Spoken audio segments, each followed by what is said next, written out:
Mancorong pindha barlian sumorot pindha srengenge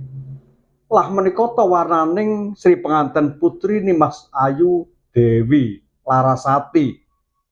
kinanti manjing ing sasana renengga yekti sang penganten putri pinunjul ing warni babasan pucuk rambut tumekeng padha ampiantan wonten kuciwanipun apa ta agemanira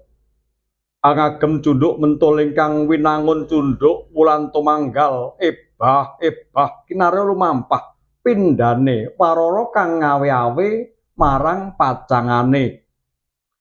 ukel rinengga puspita hang lewer tiba dada pindhane taksaka ingkang nedheng lumampah ageman wari cemeng sinulam benang emas dasar agem sang-sangan rukmi mila kasoroting pandam pating galebyar pating calorot